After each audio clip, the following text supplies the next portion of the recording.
cotidiano e o Diário da Saúde.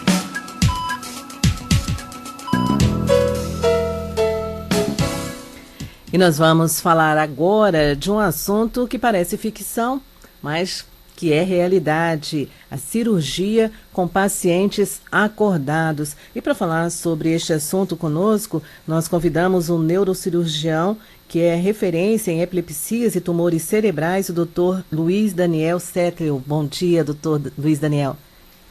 Bom dia, Fátima. Bom dia a todos os ouvintes.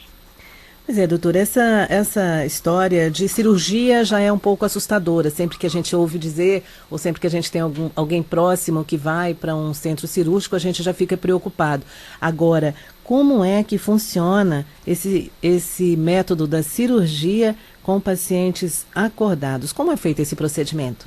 Bom, na verdade, é um procedimento que, assim, apesar de ser assustador a princípio para quem não conhece, é algo que já existe há muitos anos e mais recentemente, nos últimos 5, 10 anos aqui no Brasil, tem ficado mais comum, somente quando estamos falando de cirurgia cerebral, onde o paciente, na verdade, ele entra no centro cirúrgico e isso é basicamente como qualquer outra cirurgia. Ele entra, vai para a sala, ele é anestesiado, ele fica dormindo no começo da cirurgia, porém, no meio da cirurgia, quando nós precisamos testar algumas áreas, principalmente áreas relacionadas com a fala, aí nós acordamos o paciente e ele está já no meio da cirurgia, ou seja, já abriu a pele, já abriu o osso, está com o cérebro exposto, e aí, nesse momento nós acordamos ele para que ele fale com a gente, porque justamente a gente quer que ele fale.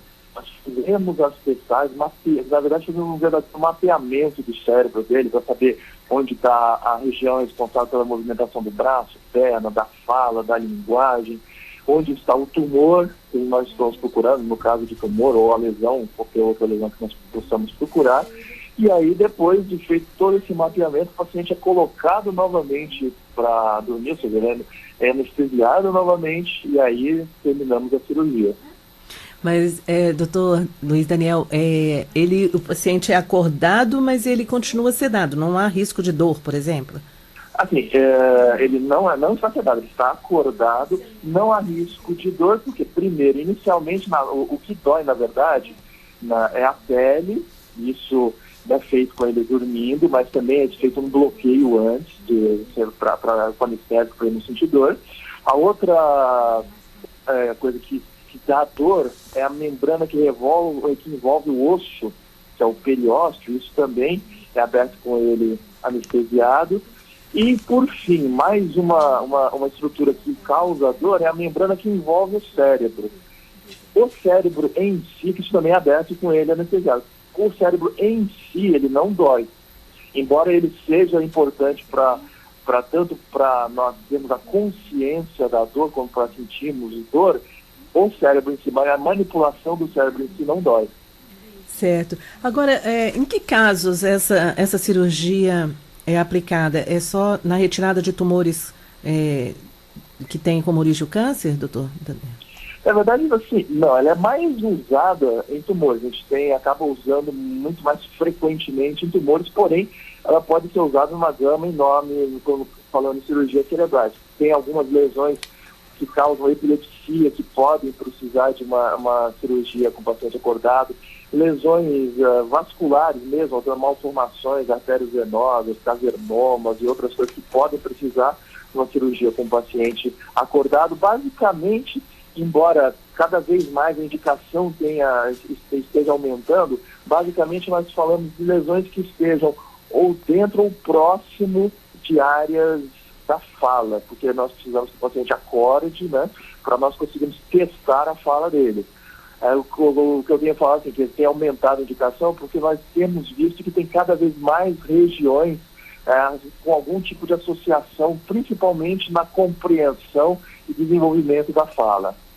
Certo. Agora, por exemplo, que áreas, assim, um tumor cerebral é sempre uma coisa, né, que preocupa tanto ao paciente que recebe um diagnóstico desse, eu acredito que também aos médicos que sabem que vão ter que desenvolver toda uma série de procedimentos.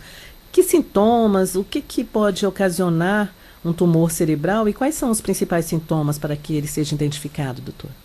Basicamente, os principais sintomas dos tumores cerebrais, é claro, isso depende muito da localização, porque o nosso cérebro tem algumas áreas que são responsáveis pela visão, outros pela movimentação, outros pela cognição, a parte de entender ou não o que está falando, de ter uma inibição ou não. Então, depende muito do local. Porém, em termos gerais, nós podemos dizer que os principais sintomas de alerta são dores de cabeça, porém, assim, tem muita gente, dor de cabeça é um sintoma muito comum.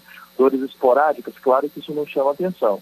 E tem muito paciente que tem dores de cabeça crônica. Porém, assim, se o paciente ele não costuma ter dor de cabeça e passa a ter dor de cabeça frequentemente, é um sinal de alerta que precisa ser investigado. Não necessariamente esteja relacionado a tumor. Porém, se ele não tinha e começa a ter frequentemente, precisa ser investigado. Ou, os pacientes, no caso dos pacientes que têm dor de cabeça frequentes, esses daí já têm ou enxaqueca, ou você falou a crônica diária, etc. Porém, ele começa a desenvolver um tipo diferente da dor que ele habitualmente tem, ou seja, antes ele tinha uma dor latejante, agora a dor é em peso, ou a dor era uma vez por semana e passa a ser todo dia. Então, com mudanças no padrão da dor de cabeça, no caso de pacientes com dor de cabeça crônica, também precisam ser investigados. Outra coisa é crise convulsiva. Então, o paciente que não tem crise convulsiva, ele passa a ter uma crise convulsiva, isso também precisa ser pesquisado para ver se ele não possa estar desenvolvendo um tumor, algum outro tipo de lesão. Tudo isso precisa ser investigado.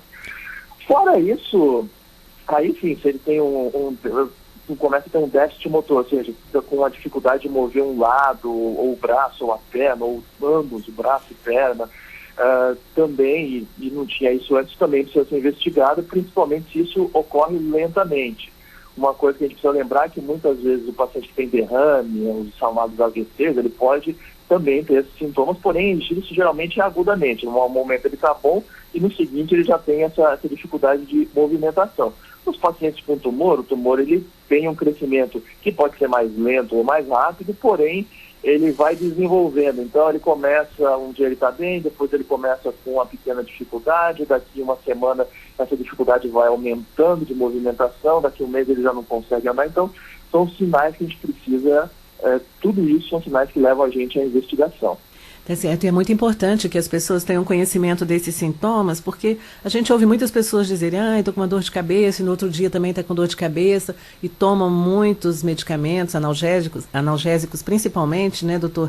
E não se preocupam em procurar um médico para esclarecer a origem, e às vezes o estado vai se agravando por falta, né, das pessoas terem noção de quais são os sintomas que podem ser preocupantes, como esses que o senhor acabou de expor. Agora, doutor Luiz Daniel, eu queria que o senhor me falasse um pouco também, eu acabei de falar sobre o uso de medicamentos, mas existem alguns fatores que podem contribuir para, ao longo da vida, a pessoa desenvolver um tumor cerebral? Então, na verdade, não tem nada muito claro sobre isso. Acredita-se em alguns, quer dizer, varia muito de tumor para tumor, mas acredito que alguns tipos de agrotóxicos possam causar, porém isso ninguém conseguiu ainda provar uma relação direta entre seja um agrotóxico ou uma medicação ou algum tipo de comportamento ou alimentação diretamente envolvido no crescimento do tumor. Então, a gente não pode afirmar isso com certeza, embora desconfiemos de alguns fatores, mas não se pode afirmar isso com certeza até o momento. Agora, parece que no tratamento, né, dos tumores é sempre feito uso de radiação, da radioterapia, essas coisas assim. Mas parece que, ao mesmo tempo que trata, esse procedimento pode provocar outros tumores, doutor? Então, antigamente nós tínhamos, na verdade a resposta é talvez. Antigamente nós tínhamos principalmente a radioterapia. Ela, é claro, ela é um método que serve, sim, para tratar ou para complementar o tratamento de um tumor cerebral. Porém, antigamente, quando se fazia a radioterapia, a radiação ela não pegava somente a região do tumor, muitas vezes ela ia ao redor da região do tumor, e uma limitação tecnológica mesmo. Hoje, o desenvolvimento tecnológico está muito maior e nós conseguimos concentrar essa radiação diretamente no tumor. E até a dose nós conseguimos fazer com que ela seja no total menor, porém mais efetiva. E isso faz com que se evite o tumor. Isso é uma verdade. Muitas vezes o paciente, isso há 15, 20 anos atrás ou antes, ele fazia tratamento da radioterapia para uma lesão e depois de anos, 5, 10, 20 anos depois, ele desenvolvia tumores naquela região, não relacionado àquele tumor inicial, porém podia acontecer. Hoje isso é muito raro, muito difícil de acontecer. Ainda bem. Agora, por último, doutor Luiz Daniel, eu gostaria que o senhor falasse um pouco sobre os locais de atendimento. Essa cirurgia já é feita no Brasil há 10 anos, como o senhor disse há pouco, mas em que locais ela pode ser feita? É coberta pelo SUS? Enfim, como o paciente que agora está nos ouvindo, desconfia, tem esses sintomas, tem essas dores de cabeça, onde ele pode procurar esse tipo de atendimento? Não sei se o senhor tem conhecimento aqui do Distrito Federal, de tratamentos aqui, mas e mesmo assim no país, onde são feitos? Bom, primeiro, isso sim é feito pelo SUS, sem dúvida. Assim, não são todos os hospitais que têm neurocirurgia que são habilitados a fazer. Na verdade, assim, em termos de material, não se exige grandes coisas extremamente caras. Não, você precisa de um estimulador que não é... Na verdade, o mais difícil disso é você desenvolver uma equipe que esteja... Porque assim, não é só o neurocirurgião. Nós temos o anestesista que precisa estar apto a fazer, a acordar o paciente, que isso também é complicado. Precisa de um neurofisiologista que faz as testagens no intraoperatório, precisa de um neuropsicólogo que faz a avaliação antes, durante e depois da cirurgia no paciente. Então, o mais complexo é o desenvolvimento da equipe. Porém, assim, aqui em São Paulo, eu sou da Universidade Federal de São Paulo, então aqui no nosso Hospital São Paulo a gente faz esse tipo de cirurgia. Nos maiores hospitais aqui de São Paulo públicos, nós temos o HC, temos o Hospital Servidor Estadual, eu sei que fazem esse tipo, não conheço todos os lugares no Brasil, mas tem vários em outras capitais, em outras cidades também, em Minas, no interior de Minas, Rio de Janeiro, Porto Alegre, Curitiba, imagino que em outras capitais também se faça, embora não conheça todas. Mas o mais importante é o desenvolvimento da equipe. Muitas vezes essa é o maior fator de limitação.